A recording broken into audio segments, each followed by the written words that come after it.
Lens has more versatility. Although, because you have this, there's a setting that basically turn it into like a mirror. You know, I can't remember what it's called. It just blurs the background. What did you say? Portrait saying? I don't know. This is too small. It could be. If I can have back here. I was just checking in. No, you're good. Sorry. I didn't get it. Everybody got their hair somehow. What? Huh? This? Yeah, it's supposed to be always 200. Oh, those are. I looked at it. I tried to do 300.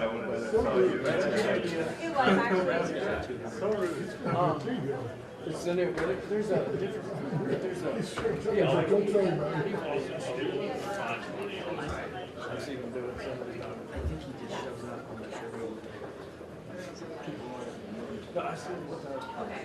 Oh, yeah. He said it's music, right? He said it's music, right? Okay, got it. I heard George was he did. Is he going to expand his own? Does he still restore old law? Did he do that? Really? I haven't heard that. I'm pretty sure it was him that did that. Hey, Grace. I know that. This was years ago.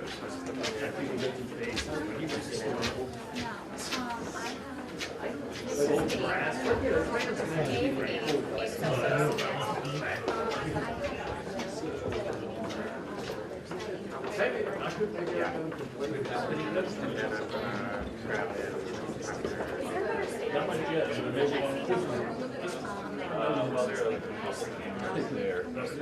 Has he come through here yet?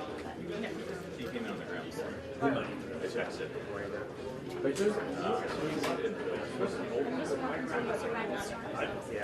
Just stay against the walls, though. You're going to be against the wall, right? You're not going to against candidates. Joe's like,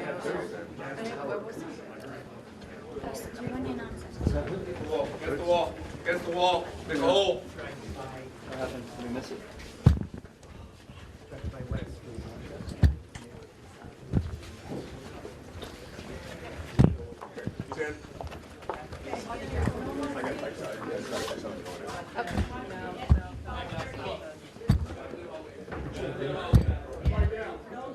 You're not able to join the line. You need to exit this area unless you have a staff credential. You need to exit this area. There are no more seats inside the room. You're not able to remain in line in the hallway. You need to move to the overflow room or to another hallway. Wait, this is a public hearing. This hallway is restricted. Yeah, we've been This is a here public since hearing, you can't 7 restrict the a.m. hallway, this is a public building. I understand. Unless Thank there's you. some, Overflow rooms upstairs on the 5th floor, please. no, this is a public hearing. And we've been waiting here since 7 a.m., sir. Sir, we've been waiting here since 7 a.m. Sir, it's not up to us. Oh, it's beautiful. 40 miles. Able to remain in line in the hallway. You need to move to the overflow room or to another hallway. Wait, this is a public hearing. This hallway is restricted, Yeah, ma'am. we've been This here is a since public hearing, you can't restrict the 7 a.m. hallway, this is a public building. I understand. Unless there's some, Overflow rooms upstairs on the 5th So floor, I just want you all to know they filled this place with their own people. We've been waiting So here the since public 7 can a.m., get sir. All right. Sir, we've been waiting here since 7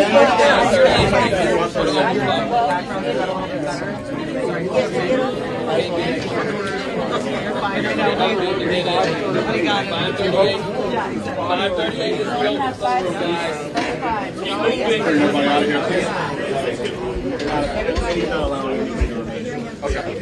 All right. Everybody's got to clear the hallway. Everybody's got to clear the hallway.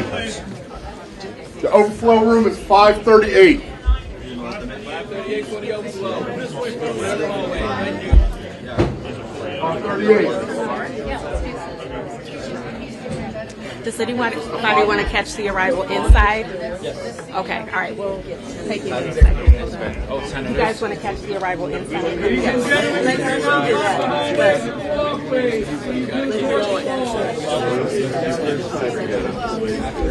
Thank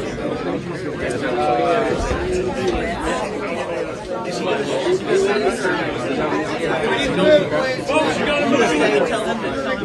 right, guys, are you going to move? Yes or no? We're going to. Yes or no? You're not moving. You're not moving. Okay. Hey, everybody else, let's keep going. Keep going to 538. We will give you guys warning. You guys have to leave. The first 5. Yes, sir. All right, everybody else, let's go to 538. 538.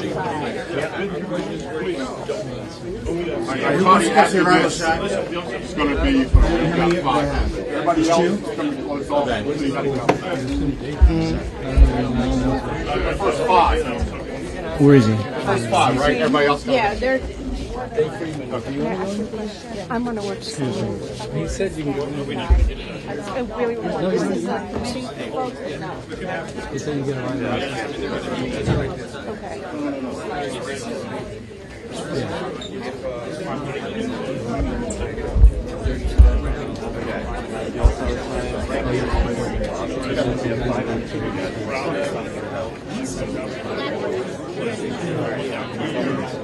Oh, you're in.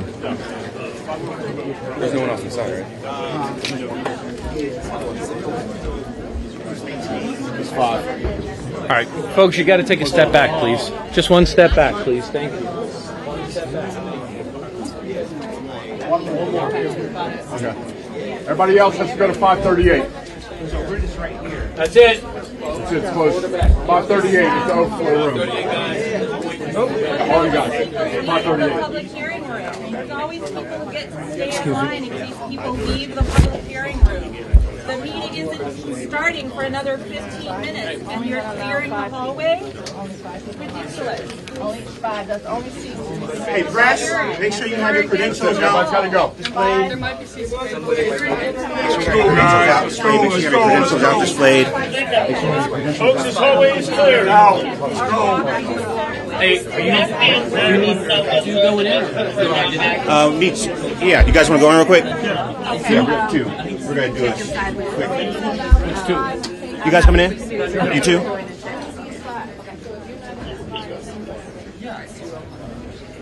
And you know the deal, right? Right here. How far up? As soon as you get those in, you have to exit the way.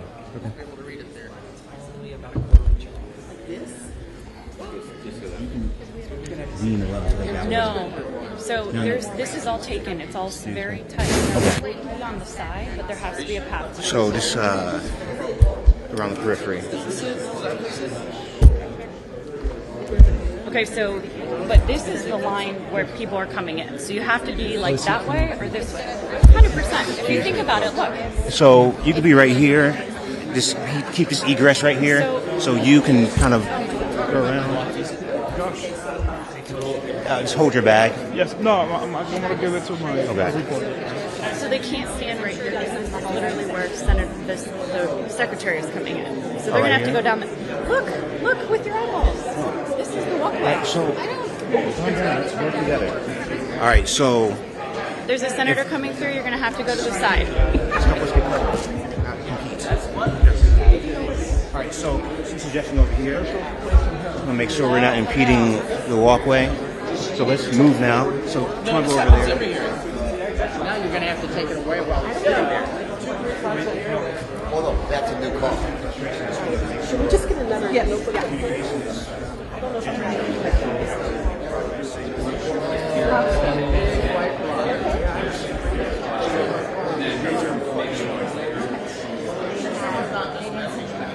Yeah, April Fools.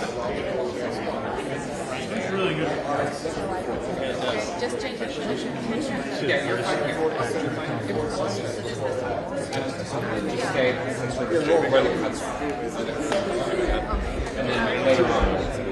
It wasn't the first it was a win. This is going to be very crowded. Yeah. I only want They way over here. Windsor is most of the Do you want to be right there, or is this right here fine? There's so much international. Like they open Hypothetically, if he walks around, I guess this would be the best fit. Okay. I thought honorable is H-O-N-O-U-R. Like I would shoot those guys with one That's British. Catching my pick. That's one for, you can't see it. You can't see everyone. You can't see it. They lost their whole subscriber base. They gutted. The first thing they gutted was the Metro desk. Like that was years ago. And then the second, they're killing sports. So the internet, all sports, they are killing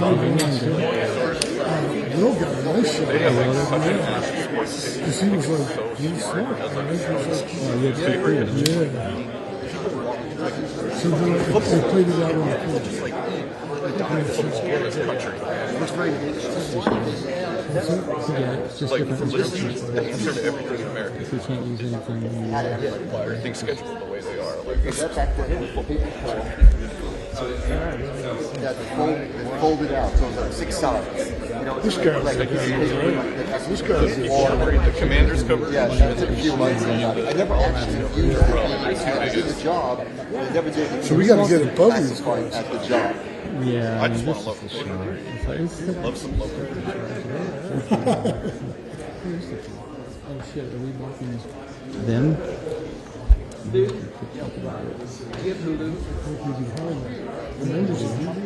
Yeah, but we're gonna get kicked out when they get out. How many cameras should I pull him? I see one behind me. Where block it. It's really good. It's got Ethan Hawke. So these guys are going to be they're going to walk and sit, so it's just a walk up from here. yeah. Shoot over them for that. I think I've done this before. No, the two there at the rear, right behind us. There's no humans in the robot.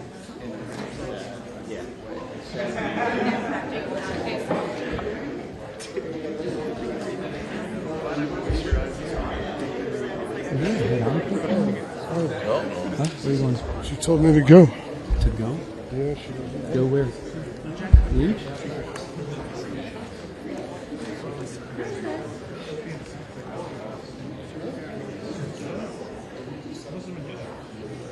Interesting.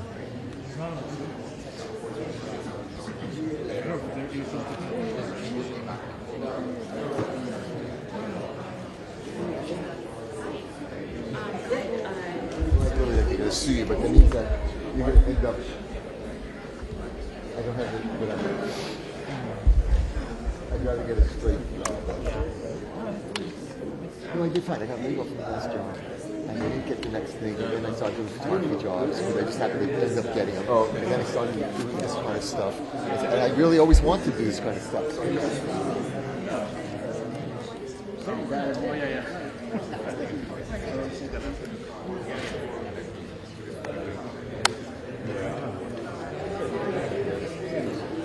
With the snow? Jeff bought the paper in the town and then he moved the headquarters here. And there's some buddy-buddy deal thing with whatever these rich people in media, rich people owning media, and the Trump administration. That's right. What happens clouds in the sky every day, definitely. It's like American situation. That's what I mean. There's like some weird agreement behind the scenes. They all come to the inauguration.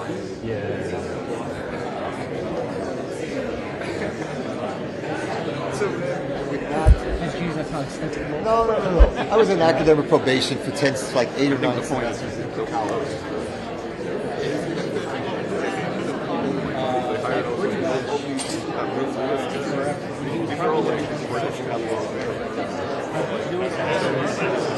There's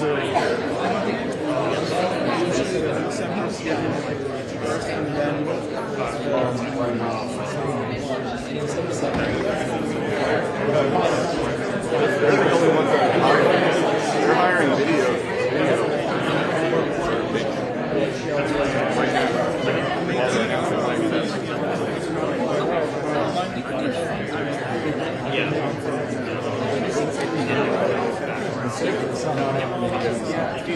But to do commentary.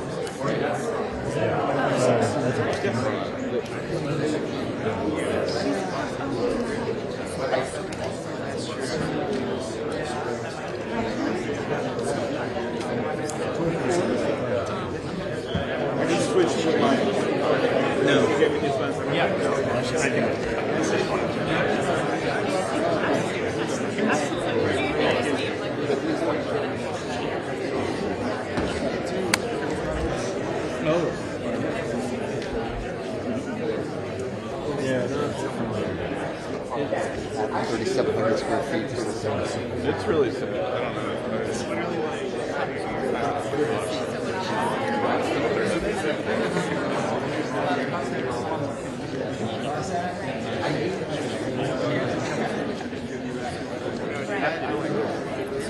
Freelance convertible. She got the cheap, the basic convertible, which of course is not cheap for us. Well, 100 something. I looked, it's like 100 something. 125, 150 something.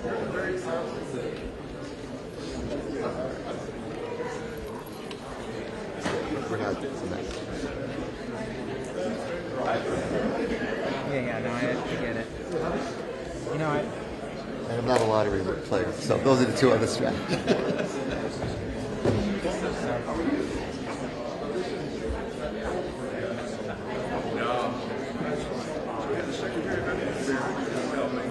I'm going to actually run over here and get it from here. So I'm just letting you know. So. No, you're fine, you're fine. I'm just trying to get he's behind you. Oh, block him. No, you're good. You're totally good. I think so, yeah. I mean, it's a theory. Yeah.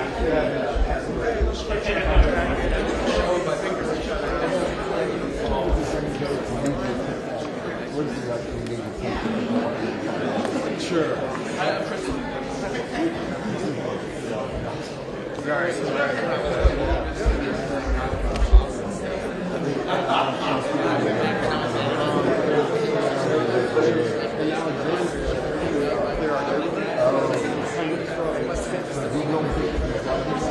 Yeah. Yeah, my four-wheel drive truck, so I was able to hold some weight, but it was a company. Oh, okay.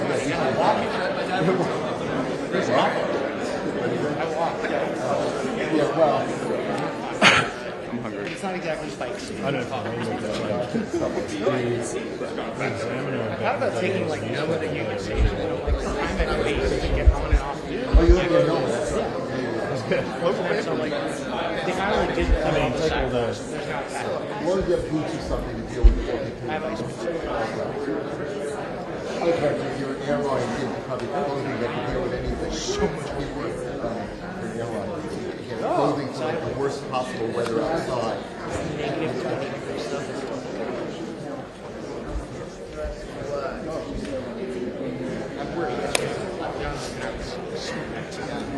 I used to enjoy it. Right. Where are you from? San Antonio. Oh, okay.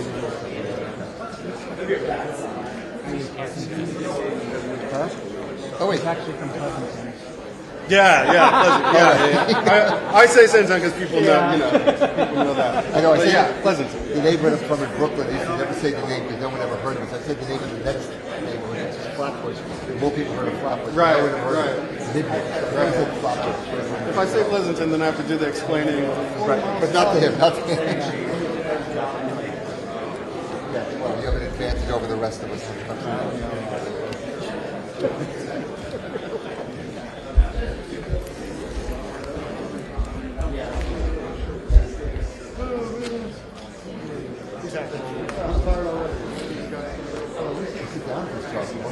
That's true. I got a just don't start snoring. That would be nice. Right?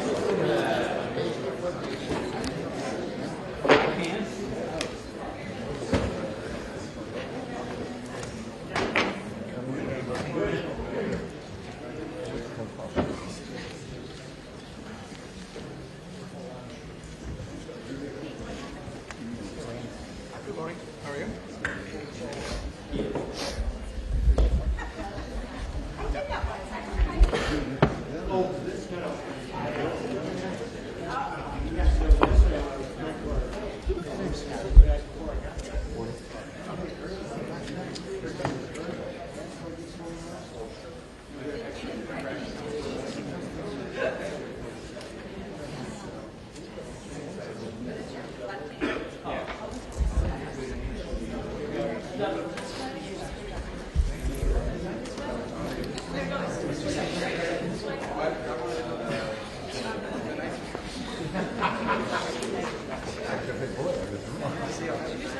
Coming through, Senator.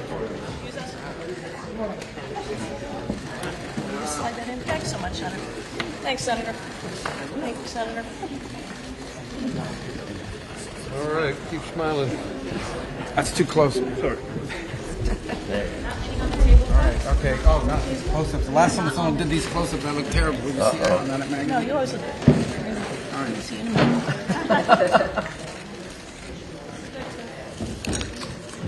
minute. How many pictures do you guys want? Acting like this is your first day on the hill, sir.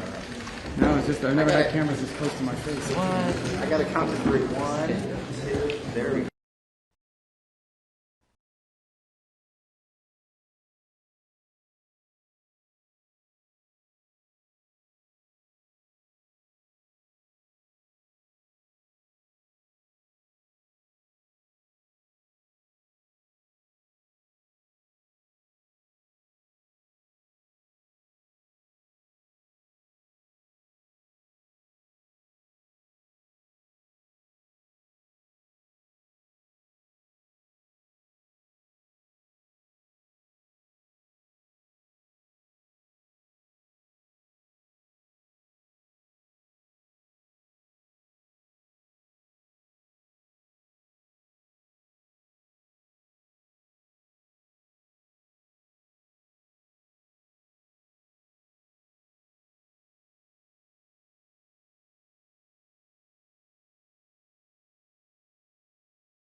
Committee will come to order. Good morning, everyone, and welcome, everyone.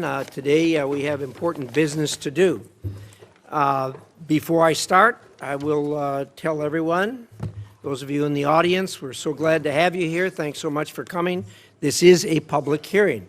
It is also the official business of the United States of America, and as a result of that, the committee has a zero-tolerance policy for interruptions or for attempts by anyone in the room to communicate with somebody up here or the witness. So as a result of that, if you do disrupt, you will be arrested, you'll be banned for a year. However, I'm told that we have some guests today who have completed their ban and are back with us again today. We hope you've had the time to think about your indiscretions and will behave yourself today. If you don't, as a persistent violator, you'll be banned for 3 years this time. So in any event, welcome to everyone, and certainly Secretary Rubio, we're glad to have you here, and welcome back. The new co-pilot I got, Pete, is doing just fine in the seat you used to sit in, and I'm glad to have him. Thank you so much for being here. We were a little afraid we were going to lose you to the Miami Dolphins there for a while, but I guess that went a different direction, so it's certainly our gain. I'd like to start this hearing on the Venezuela situation by recognizing the brave men and women who participated in this operation. The intelligence gathering, planning, and execution were incredible. Only the U.S. could have pulled off this mission, and that's only because of the dedication and professionalism of each and every one of our service members. As we know, much of their work is done in secret, but I do hope these people will receive the accolades that they so rightly deserve. I also want to acknowledge the leadership of President Trump that he has shown, and also you, Secretary Rubio. It's no easy job keeping drugs and narco-terrorists off our streets and keeping Americans safe. Thank you for extraditing Nicolas Maduro and bringing him to account for his many crimes against the American people. Let me reiterate a point that I've made many times on the Senate floor. President Trump's actions against narco-terrorists and his capture of Maduro have made America safer. Every American should be thanking Donald Trump and Marco Rubio for what they have done. There are a lot of Americans today who wouldn't be alive if not for your commitment and dedication to stemming the flow of drugs into our country. The actions in Venezuela were limited in scope, short in duration, and done to protect U.S. interests and citizens. What President Trump has done in Venezuela is the definition of the President's Article 2 constitutional authorities as Commander-in-Chief, and wholly consistent with what other presidents' efforts and what they have done and actions they have taken to protect the American people from threats in our own hemisphere. In fact, President George H.W. Bush authorized similar, but much broader and more extensive military operations to arrest and bring Panama's Manuel Noriega to the United States to stand trial for drug-related charges. In that case, President Bush deployed more than 9,000 troops into Panama for more than a month. At the time, all leaders of the Senate, including Democrats, praised that move. Unlike in Panama, President Trump authorized a much more limited military action in Venezuela, with only about 200 troops inside the country for a couple of hours and a firefight that lasted less than 27 minutes, with no loss of life on the United States side, but significant casualties on the other side. This military action was incredibly brief, targeted, and successful. When bad guys are in the business of flying drugs into the United States, drugs that kill our children, hurt our country, violate U.S. laws, and destabilize our hemisphere, then they'll have to be held to answer for those actions, and that's what's being done now. Maduro was not recognized as a legitimate leader of Venezuela by President Trump, or even by President Biden, or by most of the international community. It is a service to the world that this illegitimate leader is no longer in power. Now the United States has a tremendous opportunity before us in Venezuela. Because of the complexity of this operation, there has been some confusion as to how it will be done. I've been impressed by the way you, Secretary Rubio, have explained the plan to me going forward right from the start. It is clear and it's doable. I know you'll lay that out for us here today. Venezuela's natural resources have frequently been used to bolster the economy of our adversaries, especially China. Through President Trump's actions, we have effectively cut off that supply, giving the United States tremendous leverage. After our lengthy engagements in the Middle East in years past, many Americans are rightfully concerned about so-called forever wars. I know this administration is laser-focused on avoiding those experiences. With Nicolás Maduro out of power, the United States has the opportunity to better protect America by bringing stability to Venezuela. The country has a history of democracy, capitalism, and a respect for human rights. It is only during the last two dictatorships that it has lost these attributes. The Venezuelan people are not strangers to these concepts and long to have them reinstated. They have you and the President Trump to thank for giving them another chance. It is all our hope that the Venezuelan people will soon be able to hold free and fair elections for their leaders. To get there, Venezuela may require U.S. and international oversight to ensure these elections are indeed free and fair, unlike their most recent elections. Secretary Rubio, thank you for being here today. I look forward to a productive discussion, and with that, I'd like to hear the distinguished ranking member's views on these matters. Senator Shaheen. Thank you, Mr. Chairman. Welcome back, Secretary Rubio. Thank you for being here. I certainly agree with the chairman in terms of his comments relative to Nicolás Maduro. He was bad for Venezuela, he was bad for the region, and he was bad for the United States. I think the question we have to ask now is, was the raid to arrest him worth the cost? And I also share the chairman's admiration for the military operation that took him out. But the U.S. naval blockade around Venezuela and the raid have already cost American taxpayers hundreds of millions of dollars. Outside estimates are as high as $1 billion. And yet, the Maduro regime is essentially still in power. All the same people are running the country.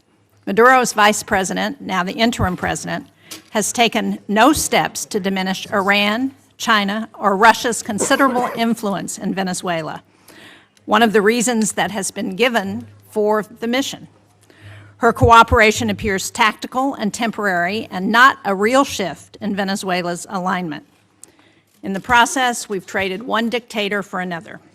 So it's no wonder that so many of my constituents are asking, why is the president spending so much time focused on Venezuela instead of the cost of living and their kitchen table economic concerns? Unfortunately, I think this has been a pattern across the administration, losing sight of what actually advances America's interests and delivers results for the American people. Take the elimination of personnel and departments that were critical to our national security, for example. These are cost-effective tools, like Voice of America, that help us advance America's interests globally. And Mr. Secretary, as you remember, you strongly supported most of these programs when you were on this side of the dais. The administration says those cuts were about saving money, but the total federal spending last year went up by 4%, not down. We spent more, not less. As a result, our adversaries like China are expanding their influence. And there is broad bipartisan agreement in Congress that China is the central strategic challenge of our time. The president himself has said that as well. But we're cutting foreign aid and diplomacy tools. We're leaving embassies without leadership. We're shutting down counter-disinformation programs. We are driving talent away from the United States while Beijing is actively recruiting it. And I would just like to point out, this is a picture of the globe. These are countries where China has ambassadors in those countries. All of the red, those are China. And places where their diplomats are on the ground, except, of course, for China, which is in blue, and they don't need to put diplomats there. This map, this is where we have diplomats. You can see the red is where we're filled, and look at all of the white, where we do not have ambassadors on the ground. We're even giving China some of our most advanced semiconductors. And after a year of tariffs that were supposed to make us stronger, China has posted the largest trade surplus in history. And American families are paying more at a time when the prices were already too high. Since the start of the tariff campaign in 2025, U.S. manufacturing employment has fallen by anywhere from 50 to 70,000 jobs, depending on whose estimates you look at. That's a trend that undercuts promises that tariffs would bring factory jobs roaring back. And instead of creating a united front against China, we're pushing our closest allies into their arms. Just look at Canada, whose business with the state of New Hampshire has been really critical.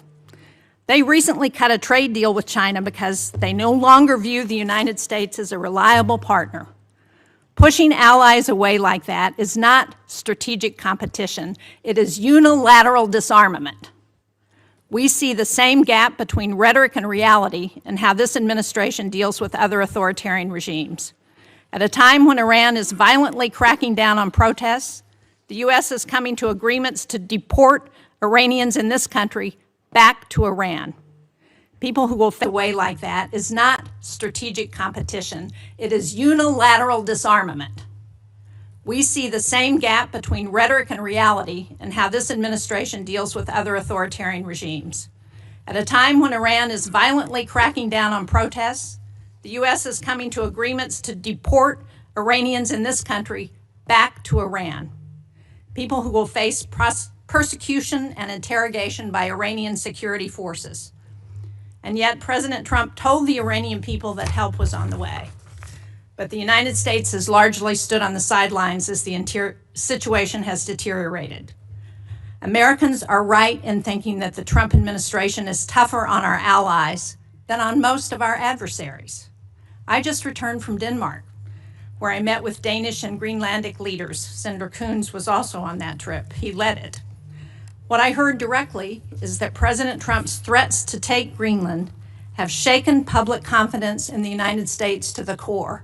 And this from an ally who first recognized the new United States of America in 1792, has fought on our side in both world wars and in Afghanistan.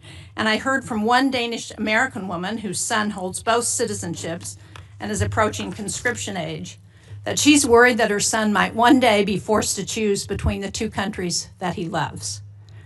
That kind of fear would have been unthinkable 2 years ago, or 10 years ago, or 50 years ago. There is no strategic objective in Greenland that cannot be achieved through cooperation. The only thing these threats have accomplished is weakening trust in the United States. That trust is the foundation of our alliances, and at a moment when Russia is waging the largest land war in Europe since World War II, we should be strengthening allied unities. Instead, we're undermining it. European allies are worried about open conflict with the United States. Canadian trading partners are turning toward China instead of the US. And the constant threat of new tariffs raising prices and making it impossible for businesses to invest is ever present. So, from Venezuela to Europe, the United States is spending more, risking more, and achieving less. That does not project strength. It hands our adversaries exactly what they want. Thank you, Mr. Chairman. Thank you, Senator Shaheen. We're now going to hear from Secretary Rubio. After that, we'll do a round of 5-minute questions.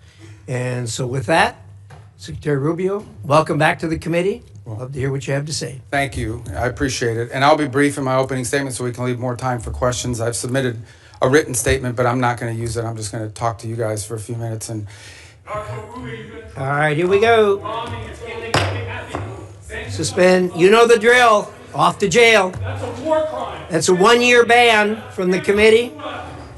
Anyone who is a persistent violator will be banned for 3 years. So don't know whether the guy falls in that category. Looks like it. I hope after 3 years you'll find a more productive means of employment. Secretary Rubio, we have 2 hearings a week. You know, you seem to have a more robust following than most of our witnesses that come before us. But anyway.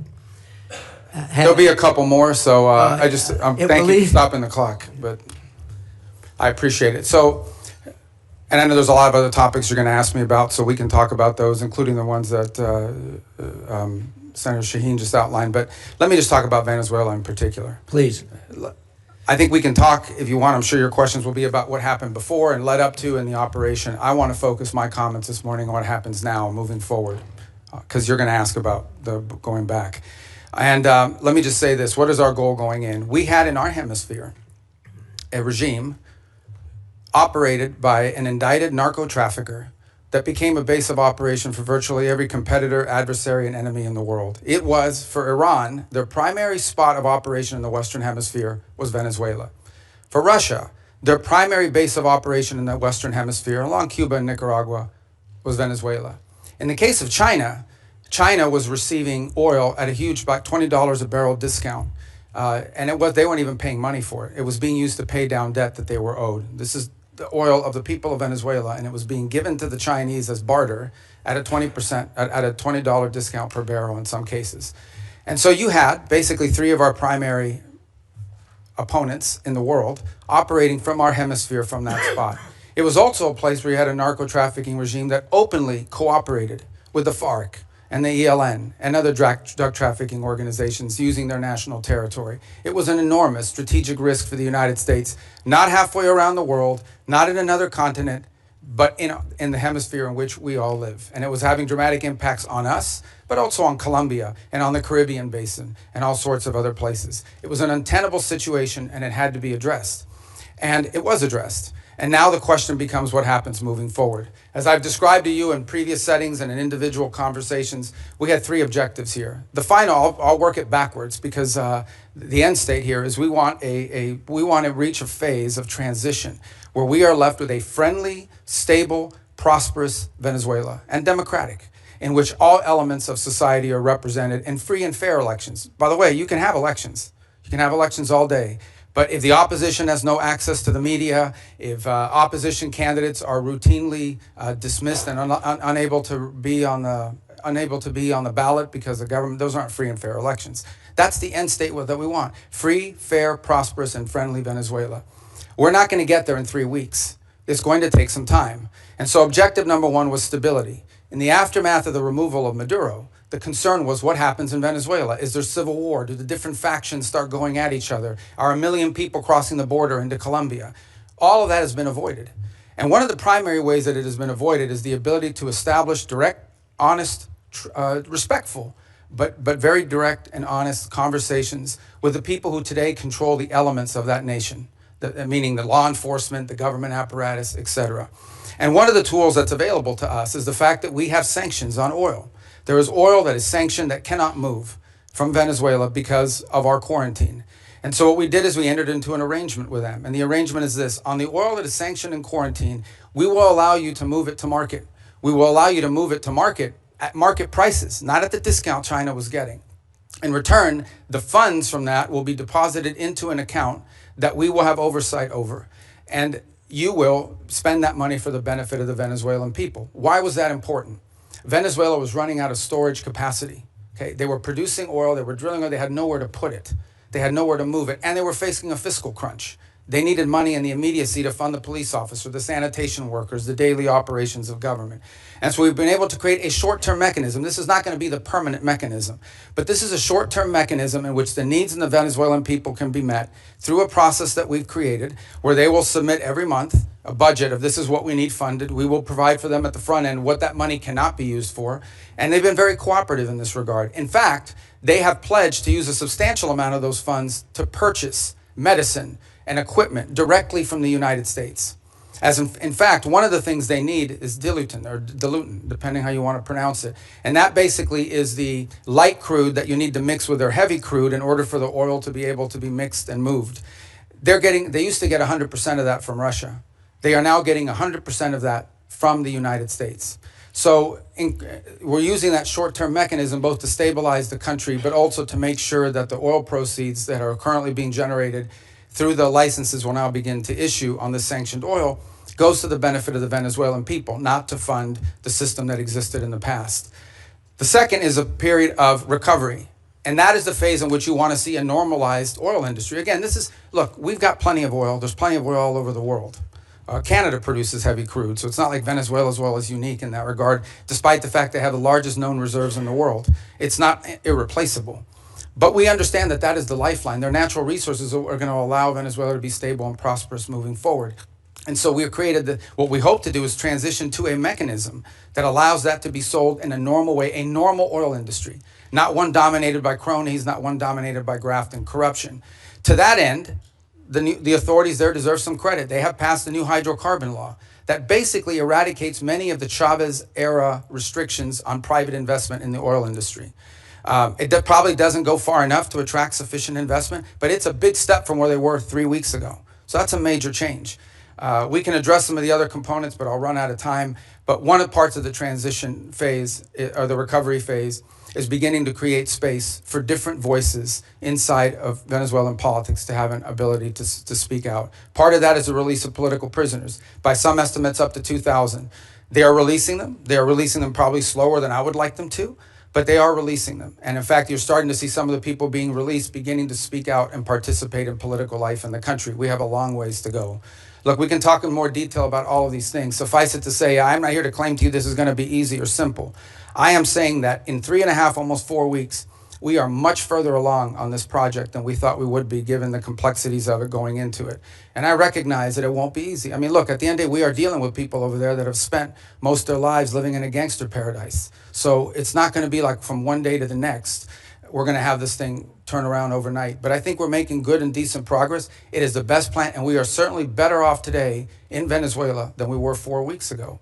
And I think and hope and expect that we'll be better off in 3 months, and 6 months, and 9 months than we would have been had Maduro still been there. So thank you. Well, thank you, Secretary Rubio. We'll now do a round of questions, 5 minutes each. I'd like to start, and I'd ask you to go. I understand we're not in a classified setting, but I think a lot of people had no understanding of the groundwork that was done before the actual action took place. I was incredibly impressed with what you told me about how you, the president, negotiated with parties there on the ground, particularly the parties who were going to be in charge after Maduro was removed. And I wonder if you could talk about that for a minute, understanding that we aren't in a classified setting. And I'd like to, if you could, say a few things about it. Well, one of the things I've come to maybe more fully appreciate than I didn't when I was here in the Senate was the number of contingencies that the Department of War plans for all over the world. The overwhelming vast majority of them will never come to fruition, but there's all kinds of contingencies that are planned for. And one contingency that had to be planned for is the fact that sitting in Venezuela with a $50 million reward on his head was an indicted narco trafficker. In fact, I believe it's the largest reward we've ever issued for anybody. I remind everybody the Biden administration had a $25 million reward on an indicted narco trafficker, the same person. And so, multiple administrations from both parties have wanted this man arrested. And one of the options the president had before him was the opportunity, if things didn't work out, to go in and remove this individual because he was wanted in a law enforcement operation. Now, obviously, a law enforcement operation against the de facto head of a regime is not as simple as going after some fugitive hiding in a closet somewhere. It required planning, and it required eliminating anything that was a threat to the forces that were going in to extract him. I want to be clear, and I'll share with you what I've shared publicly. We made multiple attempts to get Maduro to leave voluntarily and to avoid all of this because we understood that he was an impediment to progress. You couldn't make a deal with this guy. Okay? This guy has made multiple deals. He's broken every one of them. As a point of example, he made a deal with the Biden administration, and here was the deal that he made. It was a bad deal. We knew he wouldn't keep it. He made the following deal. Pardon my nephews, his nephews, who were convicted narco traffickers, convicted already and serving time in jail, pardon them, pardon and release Alex Saab, who was his money man, his bag man, primarily in charge of the portfolio with Iran. Release these people. He, in turn, agreed to release some political prisoners, which he did. Many of them were subsequently exiled or rearrested, and that he would hold free and fair elections, which he did not. In fact, he basically disqualified Maria Corina Machado and any other candidate. And Edmundo Gonzalez ends up being the nominee for the opposition party simply because they forgot to ban him. And they forgot to put him on the ban list. And then despite that, he loses an election that everyone around the world recognizes as an illegitimate election. So he's made previous deals. In fact, he's broken so many deals, not even the Vatican has been willing to interact with Maduro in the past because he's broken so many of these deals. He's just simply not a guy you can make a deal with. He had no intent of keeping it. What he wanted to do was tap us along and buy 3 years of time until he could deal with a new administration that he thought may be more favorable, etc. He was an impediment to progress. None of the things we're talking about now, not the release of political prisoners, not the transition of the oil industry to a legitimate oil industry, not the erosion of Iranian, Russian, or Chinese influence. None of these things would have been possible as long as Maduro was there. And so this was one option that was available to the president after exhausting every other option to remove this individual from the scene. Again, I'm not here to tell you these are all going to be roses along the way and it's all going to go perfectly. But for the first time in 20 years, we are having serious counter-narcotic talks with Venezuelan authorities about going after narcotics organizations. For the first time in 20 years, we are having serious conversations about eroding and eliminating the Iranian presence, the Chinese influence, the Russian presence as well. In fact, I would tell you that there are many elements there in Venezuela that welcome a return to establishing relations to the United States on multiple fronts. We are at the end talking about a Western country that has a long history of cooperation and work with the United States. At one time, Venezuela, pre-Chavez, was a very strong U.S. ally.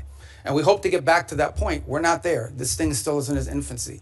But I certainly think a lot of progress has been made in that regard. I was impressed with your description of the fact how careful you were in the operation not to dismantle either institutions or infrastructure because you wanted to see the Venezuelan people take that over and get back on their feet again. I think that was really a wise decision to make and have it as surgical as it was. The last thing I'd ask about, if you could touch on for just a minute, is I know you spent a considerable period of time negotiating with the people that were going to do day-to-day operations, the Venezuelans who were going to fill the vacuum. How's that going, and how do you feel about where we are there? Well, first of all, let me understand something. I spent 14 years in the U.S. Senate going after these people pretty hard, along with many of you. So, I mean, I understand who they are, and I understand this portfolio from a personal level quite well. So we're very realistic about what we're dealing with here. We also understand that in geopolitics, sometimes that's required. And in this particular case, there are an alignment of interests. And we certainly think that the approach we're taking is preferable to some of the other alternatives that people speculate about or fear. And I would say at this point, I do have to characterize, again, being realistic, clear-eyed, and understanding that there will be impediments and unexpected events along the way.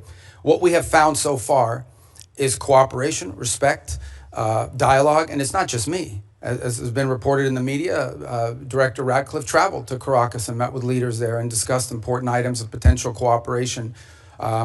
I've also discussed, and I think I've alerted some of you, that we have Laura Dogue, who was our ambassador to Nicaragua in the past and to Honduras, will be taking over the Venezuelan Affairs unit, first in Bogota, but ultimately in Caracas. We've had a team on the ground already there. We already had 70 locally employed that sort of maintain that facility, but we have a team on the ground there assessing it, and we think very quickly we'll be able to open a U.S.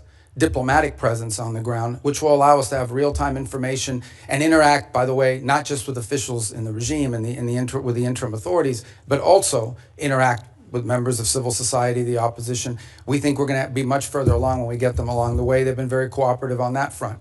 Obviously, there's some hard asks along the way. We'll see what the response is to those. But whether it's General Kane with his counterpart, or Director Radcliffe, or myself with Delcy Rodriguez, we've established what I think so far has been a very respectful and productive line of communication as we go through this stabilization phase and towards the recovery phase. But there's a lot of work to be done here, and we ultimately are going to judge actions, not words, and that's what we're hoping to work towards. Well done, Senator Shaheen. Thank you. I'm pleased that we are looking at a diplomatic presence in Venezuela in the near future. I think that's very important. But the DEA has reportedly identified Delcy Rodriguez as a significant actor in the drug trade. Do you agree with that? And if you do, how are we to assure the American people that the money that's going to Venezuela is not going to any of the cartels or drug running? Yeah, and that, well, first of all, on the first point, I would say she's not indicted the way Maduro and his wife were. So I'm not going to speculate about newspaper articles and what law enforcement is working on. If, in fact, there were such an investigation, that's something that we would speculate on. Suffice it to say that this was not a normal system. We all should stipulate to that, okay? That regime, as everyone understood, was held together by corruption. The glue that kept people together was not loyalty to Maduro. It was the fact that these 5 guys had 5 separate oil fields that were assigned to them. These people had drug routes. I understand that. So that's going to be I'm not defending the regime. In fact, I'm concerned that we haven't really changed the regime enough, and that America's dollars are still going to drug runners and to significant organizations who we don't want to have benefit from the funding that we're selling now of oil and providing to the Venezuelan government. Look, I acknowledge that we are dealing with, as I told you, with individuals that have been involved in things that in our system would not be acceptable, would not be acceptable to us in the long term. By no means is our policy to leave in place something permanent that's as corrupt as you've described.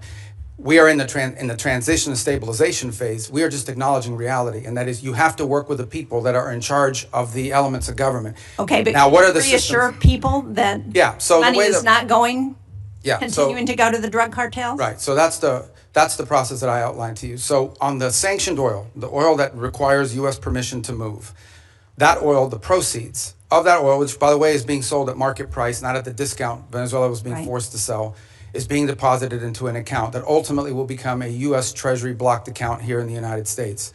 They will submit, we will at the front end say this is what this money can be spent on these things. We will submit to them. They will submit to us a budget request. We want to use this money for these things, and part of the proceeds will go to fund a audit process to make sure that that's how the money is being spent. So and that's how we intend to handle those funds in the short term. There's an actual audit process that's been set up. It will be set up, and we have a couple options. One option is the XM Bank. They have expertise as bankers and being able to do some of that option. There may be some others in place. We haven't finalized what that audit process would be. We've only made one payment, and that payment we did, and retrospectively will be audited. But it was important we made that payment because they had to meet payroll. They had to keep sanitation workers, police officers, government workers on staff. It was a $300 million payment. Right. So it's been reported that the oil sold for $500 million, that $300 million went to Venezuelan government. What happened to the other $200 million? It's still sitting in the account, is my understanding at this time. The account in Qatar? Well, the account, yes, but that will ultimately be that's a short-term account. Ultimately, it will be a U.S. Treasury blocked account in the United States. And will it also be audited? Correct. Well, the audit will be on the expenditures. At the front end, we'll tell them this is what the money can be spent on. Again, I'm not talking about all the other revenues the Venezuelan government may have. We're talking about the revenues from the sanctioned oil. At the front end, we will say this is what the allowable expenses are. And then they will agree to fund, as part of the overall cost, they will pay for and fund an audit system acceptable to us to ensure that that's how the money was spent. And can you report to this committee once that audit system is set up? Oh, absolutely, yeah. I'd like to change the topic in my short time that I have left, because when you were a member of this committee, you authored legislation to prevent President Trump from unilaterally leaving NATO, you and Senator Kaine. Do you still believe that the U.S. benefits from NATO? We do. I mean, the problem, but NATO needs to be reimagined as well in terms of the obligations. And this is not new to this president. Multiple presidents have complained about it. I think this president just complains about it louder than other presidents. Well, I'm just trying to be clear, get a clear answer on where this administration stands relative to NATO, because it's been a very fuzzy message over the last year. And do you agree that we're stronger in confronting China when we do so with like-minded partners, and that China is still the #1 threat that we face in the United States? Yeah, but our like-minded partners have to have capability, and that's been part of the problem, is the erosion in European defense capabilities, because they've taken vast amount of the monies that these are rich countries. And because of the NATO umbrella, it gave them the flexibility to spend a tremendous amount of their revenues on social programs and not on defense. Now, maybe that trend line will begin to change. Well, it's already begun to change, frankly, and thanks. And I think the president deserves credit for that, for the fact that there is now a commitment for 5% of GDP to be spent on defense. But part of that strength also comes not just from having the mechanism, the military might, but it also comes from the unity with our allies. And to the extent to which that unity is undermined, like the talk about Greenland and antagonizing Denmark, then it undermines NATO's ability. And the only people who are excited about that are Vladimir Putin and President Xi. Yeah, well, I would say that I think our alliances in NATO ultimately are something that's going to work out. Our partners understand the importance of the U.S. presence in NATO. Without the U.S., there is no NATO. And we understand that in order for NATO to be stronger, our partners need to be stronger. And one of the things we've explained to our allies in NATO is the United States is not simply focused on Europe. We also have defense needs in the Western Hemisphere. We have defense needs in the Indo-Pacific. And it will require us. We may be the richest country in the world, but we don't have unlimited resources. And as we reassign exactly why we want to have allies and partners to help us as we're looking at conflicts around the world. And when we antagonize our allies and partners, and when we send Canada to do a trade deal with China instead of coming to New Hampshire or the United States, it weakens our ability to confront our adversaries. Yeah, but our allies have to be two things. They have to be willing to step up, but they also have to be capable of stepping up. And frankly, many of them have not. I mean, Spain is still not doing the 5%. I mean, there are countries that are still not doing. And in fact, Mark Rutte yesterday pointed out that if without the United States, the countries of Europe would have to spend 10% of their GDP for the next 20 years to be able to make up the whole. So I do think there needs to be a rebalancing, and hopefully we'll have cooperation. I think we will. Rutte has done a great job of managing all And I'm not arguing that point with you. As I said, I agree with what the president has asked of our European allies. What I'm arguing with you about is that his rhetoric is undermining NATO and our partnerships with our allies, and that's a problem. Thank you, Mr. Chairman. Thank you, Senator Shaheen. Senator Ricketts. Thank you, Mr. Chairman. Thank you, Mr. Secretary Rubio, for being here. So some of the comments from my colleagues on the other side of the aisle are difficult to square with the record. The goalposts didn't move, nor did Maduro change. The only thing that changed was President Trump acted on what members of both parties said needed to happen. And did so, by the way, with an operation that will go down in history as one of the most impressive and tactically proficient to be ever carried out. So, Secretary Rubio, I'd like to get your response to a few yes or no questions. I know that's typically not your nature, but please bear with me here a moment, okay? All right, let's hear them first. I hate game shows. Go ahead. For years, the United States had a standing bounty on Nicolas Maduro, correct? Have what, I'm sorry? A standing bounty on Nicolas Maduro. Oh, yes. And this bounty was increased by both the Biden and Trump administrations, correct? Correct. And despite that bounty, did Maduro remain in power? Yes. Did he continue to support drug traffickers? Oh, yes. Was the Operation Absolute Resolve a law enforcement operation supported by the military? It was. Did that operation successfully remove Maduro and his wife, and they were taken into custody? Yes. Great questions. Thanks. Were any service members, law enforcement officers killed in that operation? No. Not any of ours. None of ours, right. Has there largely been a broad support across Latin America for Maduro's removal? Yes. And is the United States better off with Nicolas Maduro in custody? Yes, and Venezuela too. Right. I realize that you'll hear differing views during this hearing, but I want to at least offer my personal congratulations to you and everybody who helped carry this out, because the world is better off without Nicolas Maduro. A few weeks ago, you briefed the Senate on your three-phase plan. You've been talking about it here today on stabilization, recovery, and the transition in Venezuela. Is there anything this Congress can do to be helpful in executing on that plan? There will be in time, there's no doubt about it. On the stabilization front, in order to stabilize it, for example, we're going to have to begin to provide some licenses through OFAC. So as an example, if a company wants to go down and explore the opportunity to do some economic activity in Venezuela, they will require a license from Treasury to be able to do that. And so that doesn't require congressional action, but I wanted you to be aware of it when you start to see some of these things. Some of these are just exploratory.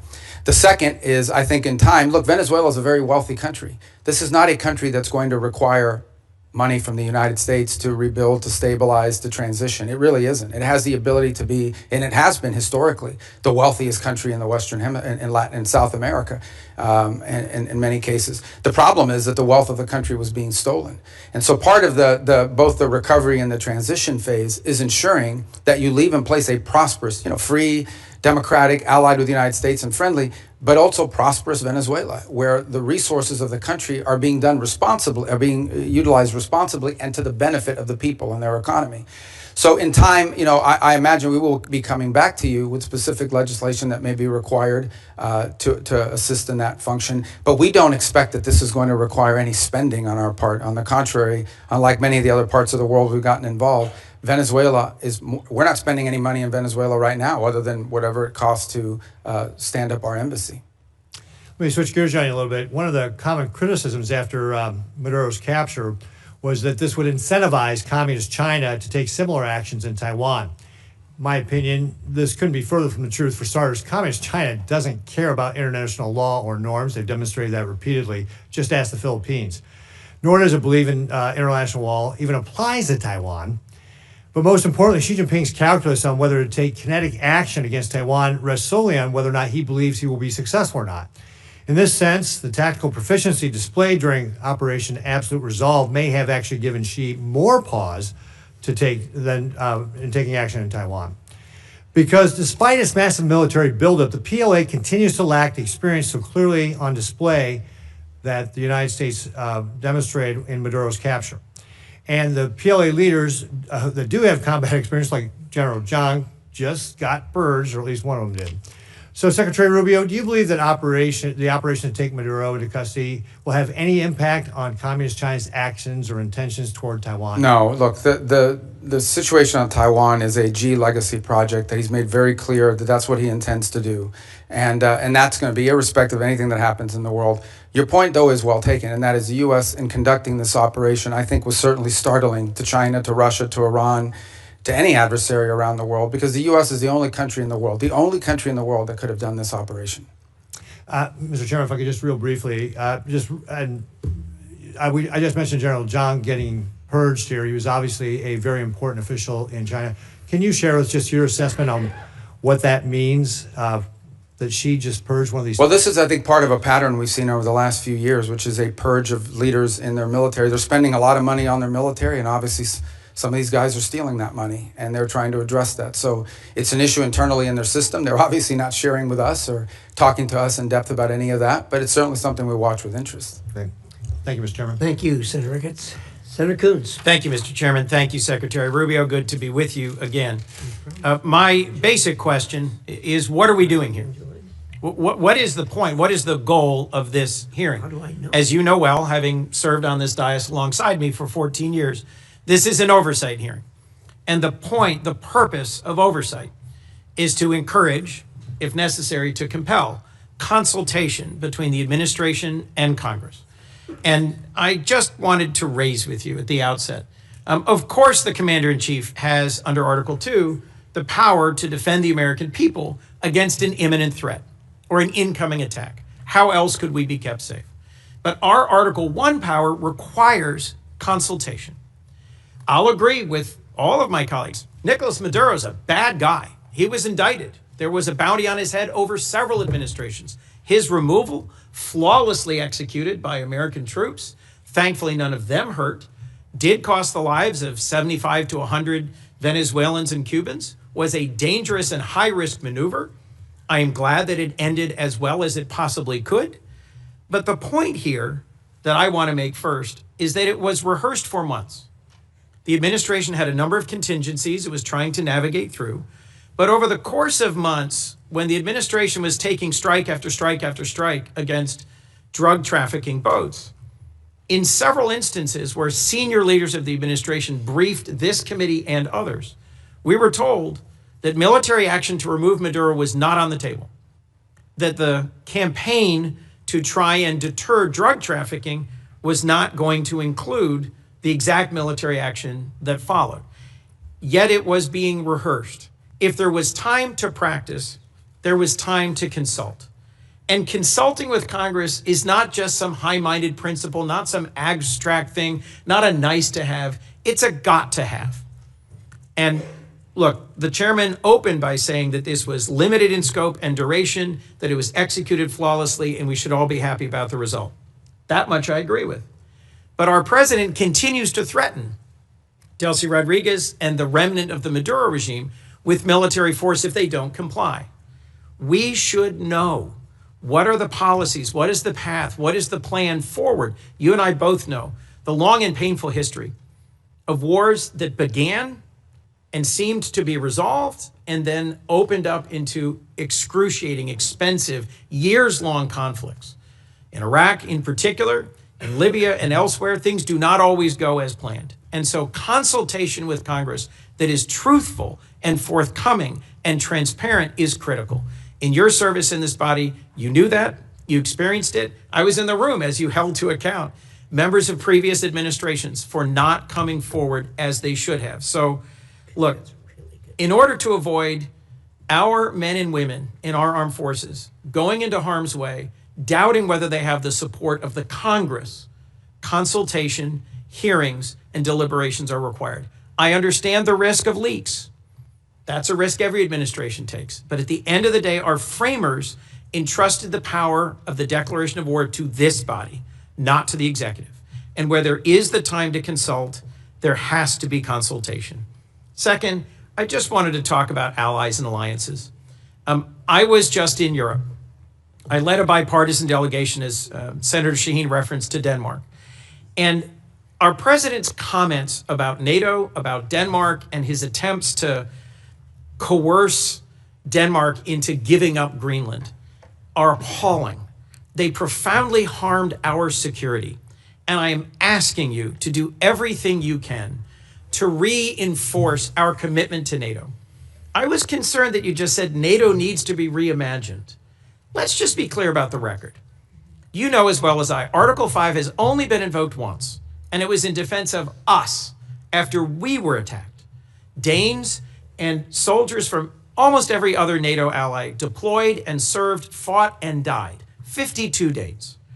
And for me, the most emotional moment of my visit to Denmark was laying a wreath at the memorial to the Danes who served, fought, and died alongside Americans. So when our president says we never asked for anything from NATO, and they never gave us anything, and you suggest that they aren't carrying their weight, whether it's in bases, or in access, or in troops, or in service, it is allies that will keep us safe in the Indo-Pacific. Our treaty allies, Korea and Japan and Australia and the Philippines, are going to be critical to Indo-Pacific security against our principal threat, China, and in Europe. I'm worried that the very foundations of trust are being shaken. Our democracy depends on consultation with Congress that is truthful and timely, And the confidence of our allies depends on them knowing where we're going next. Today, an armada is steaming towards Iran. Our president is on social media threatening Iran. And I hope I can count on you, Mr. Secretary, to consult with us and inform us before our next actions, whether against Nigeria, Colombia, Cuba, Iran, or anywhere else. And I hope and believe that I can count on you to reinforce the sanctity of NATO, not to reimagine it, but to reinforce it. Thank you. Well, let me unpack the 3 points you touched upon: consultation, NATO, Greenland, alliances in Greenland. Let me tell you on the consultation. Look, this has been a point of tension, not just in this administration and Congress, but in multiple administrations, as you rightly pointed out. I was a big fan of consultation when I was sitting over there. Now, you know, it's a different job, different time. But it's not. That's not necessarily the point. This is a very unique situation that we faced here. The fact of the matter is that our mission, and the one you were briefed on and talked about, that mission remains ongoing, and that is the counter-narcotic mission that we continue to carry out. As controversial as it may be, you may not all be fans of it, obviously, but it is happening in the Eastern Pacific, and it is also happening in the Caribbean Basin. The problem is, or the good news is, there aren't a lot of drug boats moving in the Caribbean Basin anymore, and that's what we had briefed Congress upon. This specific mission that you've talked about, one of the reasons why you rehearse it is to see if it's even feasible, to basically go to the president and say, is this something that's even an option on the table? The truth of the matter is that this mission could not have been briefed to Congress because it wasn't even in the realm of possible until very late in December, when all of our efforts to negotiate with Maduro had failed and the president was finally presented these options and made these decisions. It was also a trigger-based operation. It may never have happened. It required a number of factors to all align at the right place at the right time in a very limited window, and it wasn't even clear if it was ever going to be possible. There's also the aspect which I do not control, and that is deference to the Department of War on operational security. Despite the fact that we had kept this quite constrained, the truth of the matter is that this was leaked. We now know it was leaked by a contractor at the Department of War that, had it been published, would have endangered the lives of people and/or would have probably canceled the ability to carry out the mission. So this is a real tension, and one that I'm doing the best I can to try to manage within the constraints of two things: operational security and also decisions being made. There are multiple contingencies for events all over the world, including some that none of us think were ever going to come to fruition. And in this particular case, one of the reasons why you rehearse these things in advance is to know whether it's even possible. Is this even doable? And what are the risks associated with doing? So you can present options to the president, who ultimately makes these decisions. In the case of reimagining NATO, it most certainly has to be reimagined. And the reason why it has to be reimagined is not because its purpose is reimagined. Its capabilities have to be reimagined. Let me give you as a point of example. There's a lot of talk about security guarantees. And it's something that there's general agreement about now with the case of Ukraine.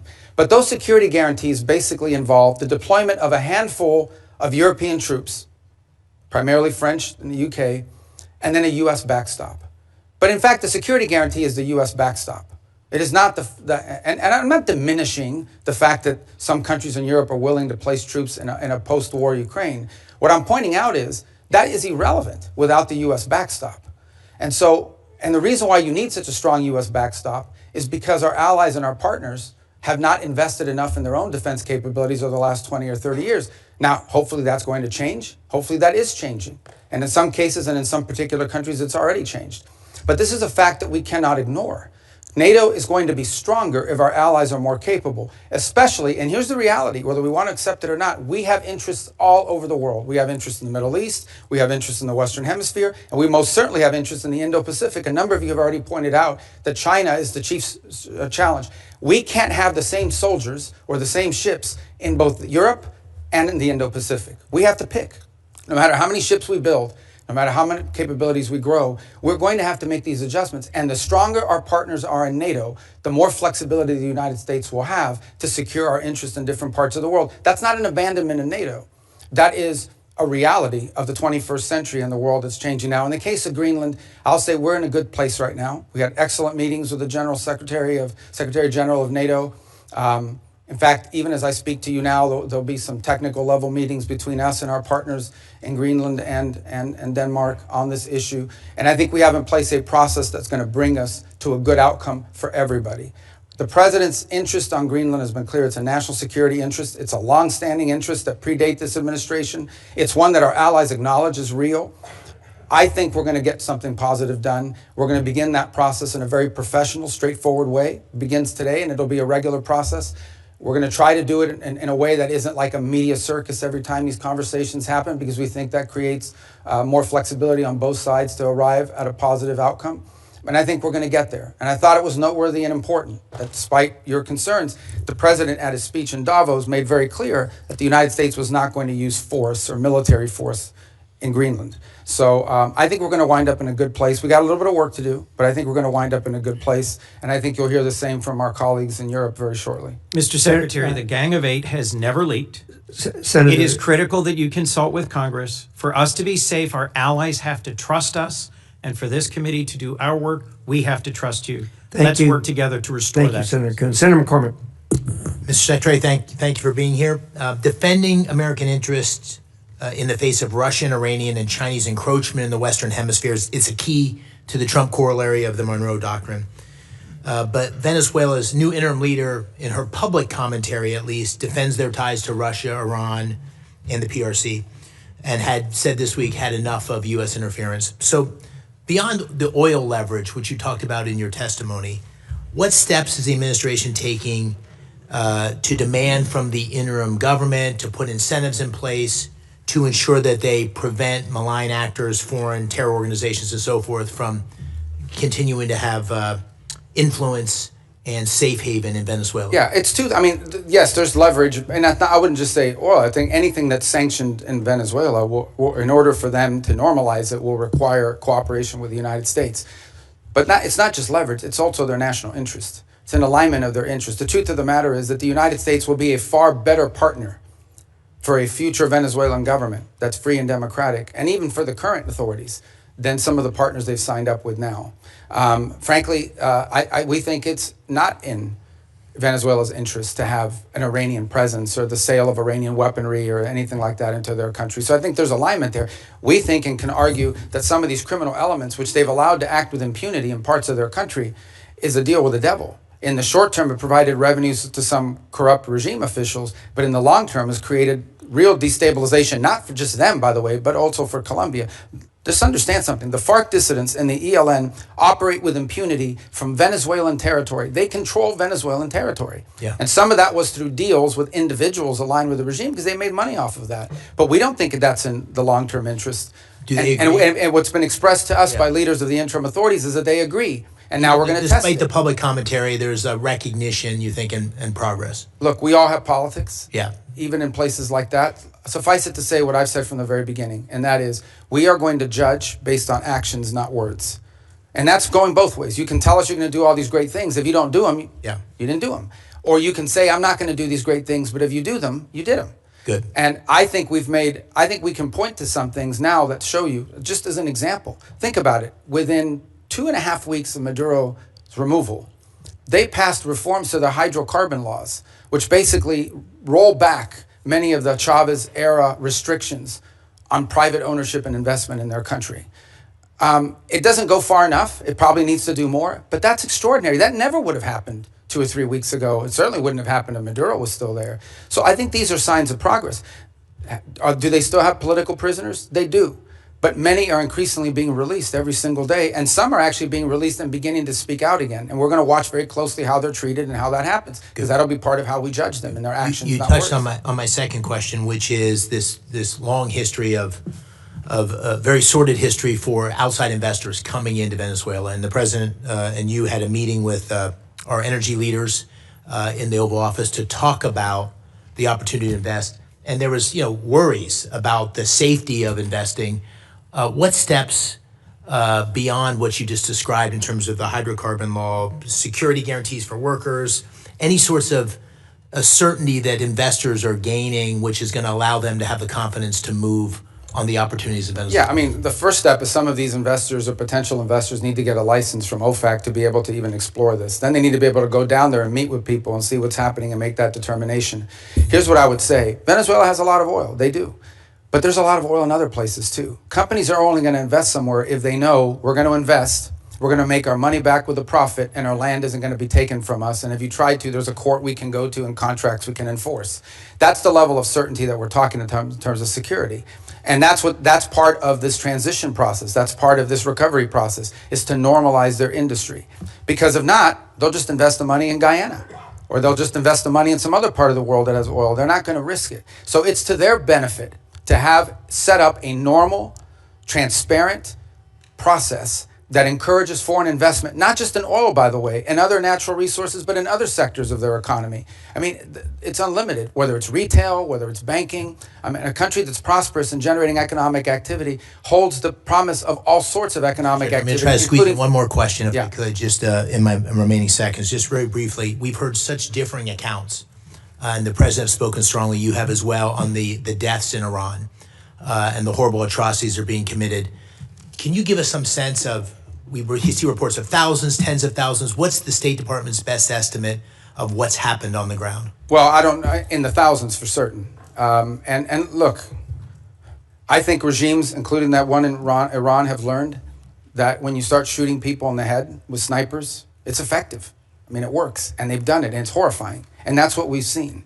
That regime is probably weaker than there's ever been. And the core problem they face, unlike the protests you saw in the past on some other topics, is that they don't have a way to address the core complaints of the protesters, which is that their economy's in collapse. And the reason why there's economies in collapse is because they spend all their money and all their resources building weapons and sponsoring terrorist groups around the world instead of reinvesting it back into their society. And as a result, have taken on massive global sanctions, which has isolated their economy and their country. And so that's what the Iranian people are demanding, is that they stop doing that and start caring about them and get these sanctions off them. And this regime is unwilling to do it. So the core challenge is the protests may have ebbed, but they will spark up again in the future, because this regime, unless they are willing to change and or leave, have no way of addressing the legitimate and consistent complaints of the people of Iran who deserve better. Very good. Thank you. Thank you. Senator Murphy. Thank you very much, Mr. Chairman. Listen, I think the scope of the project that you are undertaking in Venezuela is without precedent. You are taking their oil at gunpoint. You are holding and selling that oil, putting for now the receipts in an offshore Middle Eastern account. You're deciding how and for what purposes that money is going to be used in a country of 30 million people. I think a lot of us believe that that is destined for failure. And I know that you're telling us today just to be patient, but a month later, we have no information on a timetable for a democratic transition. Maduro's people are still in charge. Most of the political prisoners are in jail. And by the way, those that have been let out have a gag order on them from the government. The opposition leader is still in exile. This looks already like it is a failure. You say you're in serious talks, but as you note, the Venezuelans are great at being in serious talks. They almost never deliver.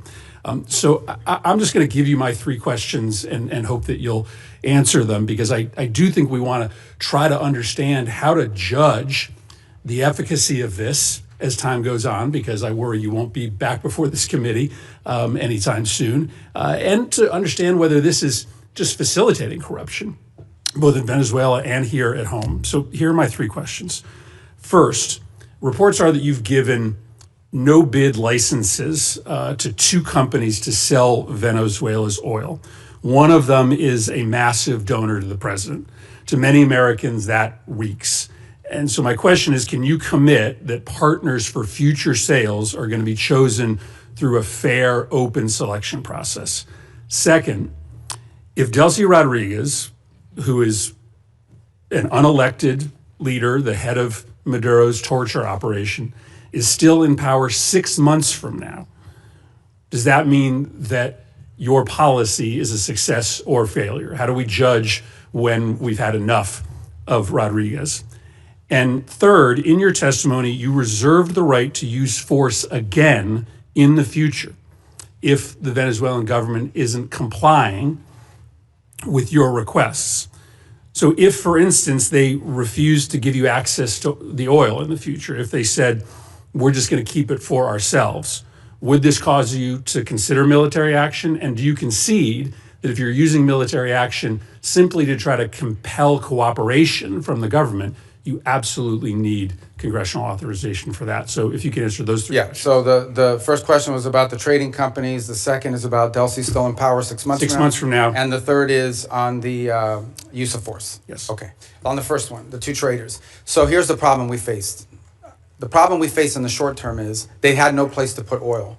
They were running out of storage capacity for their oil. We had to move that oil to market very quickly. The only way to move it to market very quickly is to plug into these two primary trade companies that could sell it in the open market. That is not the permanent outcome here. That is a short-term fix to a short-term problem, which is they were literally storing oil. They brought in tankers and had tankers sitting offshore just to hold their oil. At some point, their capacity to produce was going to be shut down and their ability to generate revenue. So we had to move that oil very quickly. The long-term plan is not those two trading companies. The long-term plan is for them to have a normal energy program that sells directly into the market, directly.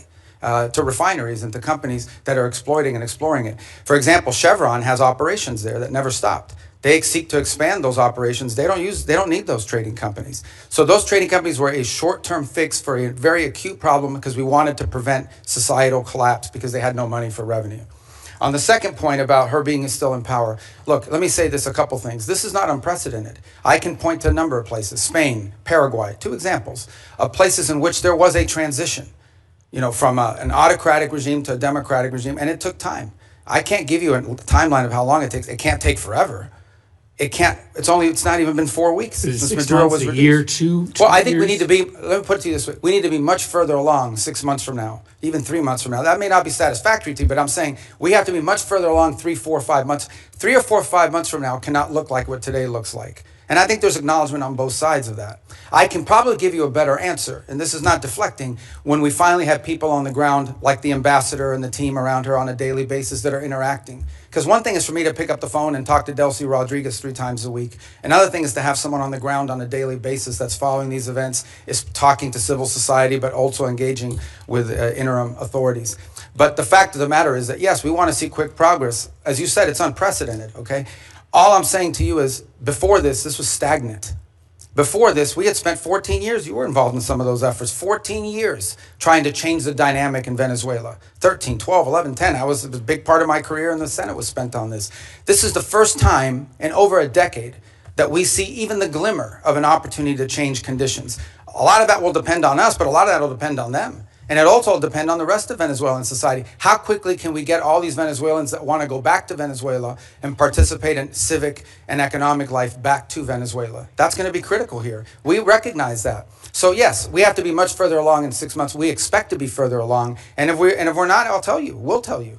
On the third point of use of force, look, the president never rules out his options as commander-in-chief to protect the national interest of the United States. I can tell you right now with full certainty, we are not postured to, nor do we intend or expect to have to take any military action in Venezuela at any time. The only military presence you will see in Venezuela is our Marine Guards at an embassy. Okay, that is our goal, that is our expectation, and that is what everything that outlines towards. But if that said, if an Iranian drone factory pops up and threatens our forces in the region, the president retains the option to eliminate that threat. I'm asking a more specific question because in your testimony, you suggest that you would use force to compel cooperation, for instance, with oil sales. Do you agree that you have to come to Congress to get authorization if you were simply using force to try to compel cooperation? Well, there's 2 things. There's the it seems like under the War Powers Act. No, under the War Powers Act, if we're going to be involved in something that's going to put us involved in a sustained way, we have to notify you within 48 hours after the fact, and then if it's going to last longer than 60 days, we have to come to Congress with it. We don't anticipate either of these things having to happen. Everything is moving in a very different trajectory right now. On the other hand, if we tell them we don't want to see drones from Iran, as an example, pointed at the United States or threatening our forces or our presence in the region or our allies' presence in the region, and they refuse to comply with that, the president does reserve the option in self-defense to eliminate that threat. We don't see that, we don't anticipate it, but it could happen. But we hope not. We don't want it to happen. On the contrary, if we had to take military action, it would set us back on all these other things that we're talking about. I can tell you military action is not good for, recovery and transition. That's not what we hope to see. It's certainly not our goal here. But a lot of that will depend on them. But I think it would require the emergence of an imminent threat of the kind that we do not anticipate at this time. But that's not, they get a vote on that too. Senator Brasso. Thanks very much, Mr. Chairman. Mr. Secretary, great to see you. Congratulations. What you and President Trump have demonstrated in the past year is clearly peace through strength, and I appreciate the leadership from both of you. We've talked a lot about Venezuelan oil. You know, I focus a lot on energy going to China, and 3/4 of all the oil that went from Venezuela out of the country there last year, 75% of it went to China. They got it at deep discounts. Lots of money back to Venezuela through oil for loan deals. Since the start of this blockade, basically Venezuela crude shipments to China have fallen dramatically. Can you assess or talk a little bit about the impact this has on China's broader energy strategy? Just to be clear, it's a quarantine, not a blockade. A blockade is an act of war. It's a quarantine, and it's been very effective in the sense that it's given us this leverage. In fact, can I just add something, and this might be to Senator Murphy's question as well. The Venezuelan authorities are now identifying ships that they want us to grab. In fact, about a week and a half ago, we grabbed one of these ships. That was, because here's what happened in the aftermath of the Maduro. About 5 ships took off without authorization from the Venezuelans because they were controlled by some network in the country. With the cooperation of the interim authorities, we seized one of those ships. We brought it back into Venezuelan waters, handed the ship off to the Venezuelans, who in turn fed it into this mechanism, the short-term mechanism that I described to you was created. So we're seeing cooperation on that front. Now, I think your question more specifically was about China. Yeah, so look, China can buy Venezuelan oil, but they're going to have to buy it like everybody else in the world is going to have to buy it. Yeah, at the normal price. And that money is going to flow back to the benefit of the Venezuelan people in a structured way. And I know that in the short term, that will involve this mechanism we've described. In the long term, our intention is that it would be governed by a democratically elected government. You know, I mean, that, like a normal country would handle it. But it's not just about oil. There's other economic activity, the full spectrum. I mean, Venezuela was, and still, we're not talking about some third world country here. I mean, we're talking about a country that doesn't just have wealth, it has memory, it has history of economic activity, of people who own chains of pharmacies. I know some of these people who own chains of retail stores, including American retailers who had a presence there. We just want it to be a normal, prosperous country again, not a playground for Iran, Russia, and China in our own hemisphere. And we're going to try to help them get that because we think it serves our national interest.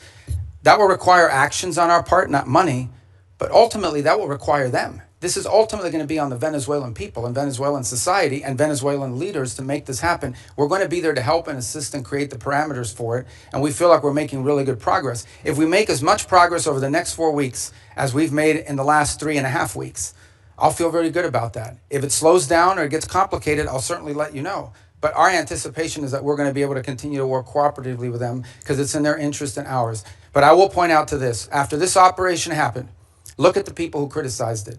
I mean, there were others. China, Russia, Iran, Hamas. These are the people that were upset about this strike and this raid and what we did. And I can tell you that in many countries in the Western Hemisphere, there was great pleasure in the fact that Maduro was removed and that it didn't involve an all-out war and an invasion. Since you mentioned Iran, and Senator McCormick mentioned Iran as well, a lot of oil is still going from Iran to China. 1 million barrels a day last year. Lots of that money goes back to Iran, to the dictators, the people that are actually killing others on the street. Can you talk a little bit about what we can do to prevent that from continuing to go and what we're doing to support the Iranian? Some of that is sanctioned oil. This requires the willingness to enforce those sanctions. And obviously that comes with a cost-benefit analysis. The Iranians are also capable of seizing ships and doing that in retribution. But that's certainly something that will be under consideration, and others have done that in the past. And we have seized, for example, weapons shipments in the past that involve Iranian, and in fact, some of the ships, remember, all of these ships that we're seizing with the oil are with court orders. They're either one of two things. We either have a court order from a federal judge that allows us to seize it because it's in violation of a sanction, or it's a flagless vessel in the shadow fleet. And many of these ships here involve Iran. And some of that oil was going to be ultimately transferred to the excess refining capacity that China currently has. You mentioned the word shadow fleet. Senator Shaheen and I have legislation on subsea cables. I've asked you about that the last time we were here. The sabotage being done, directly being targeted. I know that Sweden and Finland have both detained Russian ships along those lines. We're going to have a markup on that bill tomorrow. Is that something you continue to support our efforts to go after? It is, and it's featured prominently in the agenda, both at the G7 this year, as it did somewhat last year, but again this year in the G7 will be one of the top items we'll be discussing. And we've also been pushing it as a priority for NATO to consider. The two new things we want NATO to make a priority this year in our conversations are the undersea cable infrastructure and Arctic security, and the third is critical minerals and supply chains, because ultimately you can spend all the money in the world on weapons if you can't make them because you're missing some chip that requires some mineral that China controls, you're in a lot of trouble. Thank you, Mr. Chairman. Thank you. Senator King. Thank you. We started this operation on September 2nd with the attack on Venezuelans and boats in open waters. And now We are nearly 5 months in. Next week is 5 months. Finally, a public hearing. Wow, how novel. Finally, a public hearing in the Senate or House. This is the first public hearing we've had. 200 folks who are on secret designated combatant lists have been killed. U.S. troops have been injured. Hundreds of millions of dollars have been spent. An armada amassed. The announcement of a new Monroe Doctrine, which does not land well in the Americas. Democrats have been asking over and over again, can we have a public hearing? Can we share what we know with the American public? Finally, a public hearing. But even that hearing is constrained. I'd like to talk about the complete weakness of the legal rationale about the strikes on boats in international waters, but I can't because the administration has only shared it with members in a classified setting. I can't tell you why the domestic rationale is hollow and the international rationale is hollow. I can't tell you why the rationale for attacking Venezuela is hollow because, again, the rationale has been shared with us in a closed setting. I can't share with you the grim details of the murder of shipwrecked survivors in open waters that we all know because we've seen the videos and we've questioned the U.S. military officials involved about legality because the administration will not release that publicly.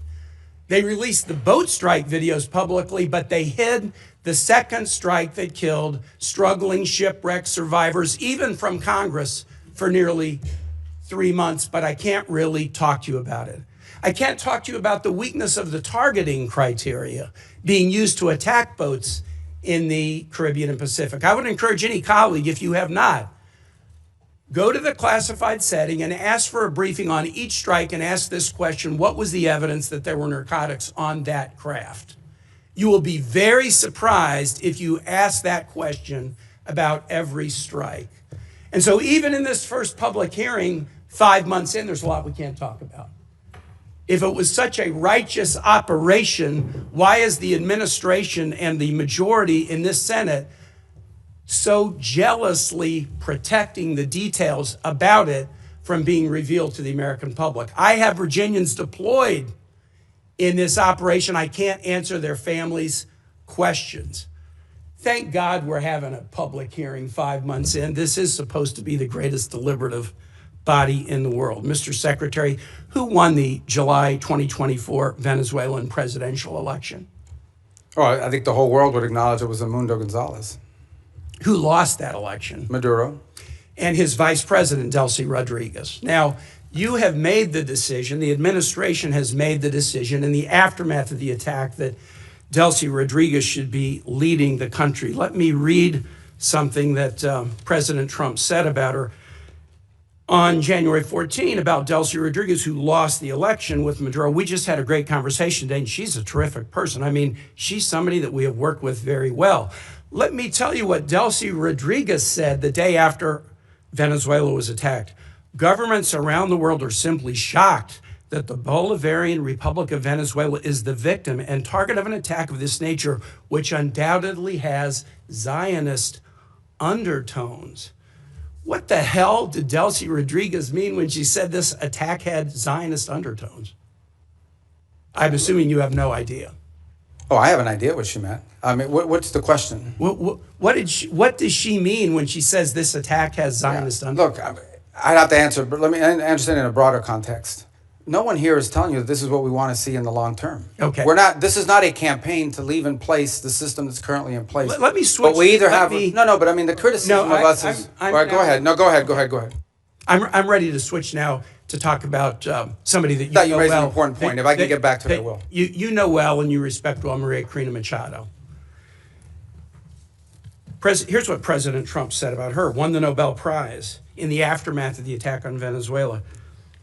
I think it would be very tough for her to be the leader. She doesn't have the support within or the respect within the country. She's a very nice woman, but she doesn't have the respect. What did President Trump mean by that? Yeah. First of all, I've known Maria Corina for probably 12 years, 13 years. Have dealt with her probably more than anybody, as much as anybody on this committee has for certain. And I'll be meeting with her today, in fact. And we met with her a couple weeks ago.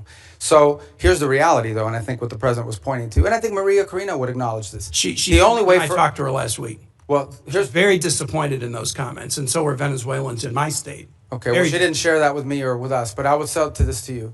For the president is acknowledging is that today, as it stands, whether we like it or not, the elements of control in that country, the people with the guns, the people that control the guns and the institutions of government there, are in the hands of this regime. So we either, on the one hand, we're getting criticized. Some people are saying we don't want regime change. On the other hand, we're being criticized for not undertaking regime change. Mr. Secretary, what we're trying to trigger here is a process of stabilization, recovery, and transition to something where Maria Corina and others can be a part of. You have respect for her, don't you? Sure. Okay, great. My last question is this. And so does the president, by the way. He met with her. They had a great meeting. And he actually spoke to her last week in my presence. Here's what he said after that meeting.